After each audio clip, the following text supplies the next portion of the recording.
Hello guys, good evening. Dito na naman tayo.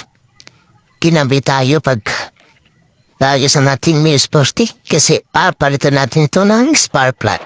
Kasi matagal lang hindi natin napalitan. So ayun, tanggalin lang natin yung cover sa harapan para may access tayo sa tanggal ng ating spark plug. So gagamitan lang natin yan ng 4mm na Allen wrench. So, yun.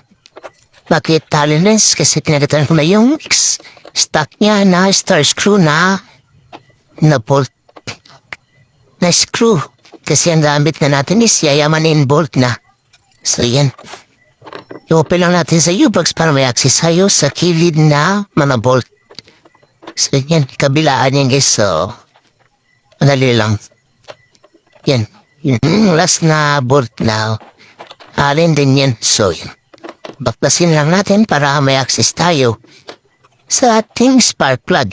Nakakabit na niya sa ating engine. So, makikita naman dyan guys, ayun. So, huwag nang pansinin yung alikabok guys. Punasan lang natin yan. Punas-punas lang. Yun na. Tapos, punas konti. Tapos yan, palitan na natin yung ating spark plug. So, dapat may pantanggal tayo na spark plug guys. Special tools katulad niyan. Para madali lang. Kasi may iba talaga na matigas yung pagtanggal ng spark plug. So, ayan. Pwede na natin ang bago. So, kabit. Para one click lang talaga. Yung ating pag-start. So, yun.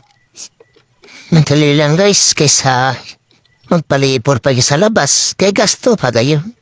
Ito, libre na. Tapos may matututunan pa kayo. Kaya kayo lang yung mag-repair or mag-replace ng mga components ng inyong motor. So, ayan guys. Ito dyan, i-start natin. So, one click lang yan guys. Bye-bye!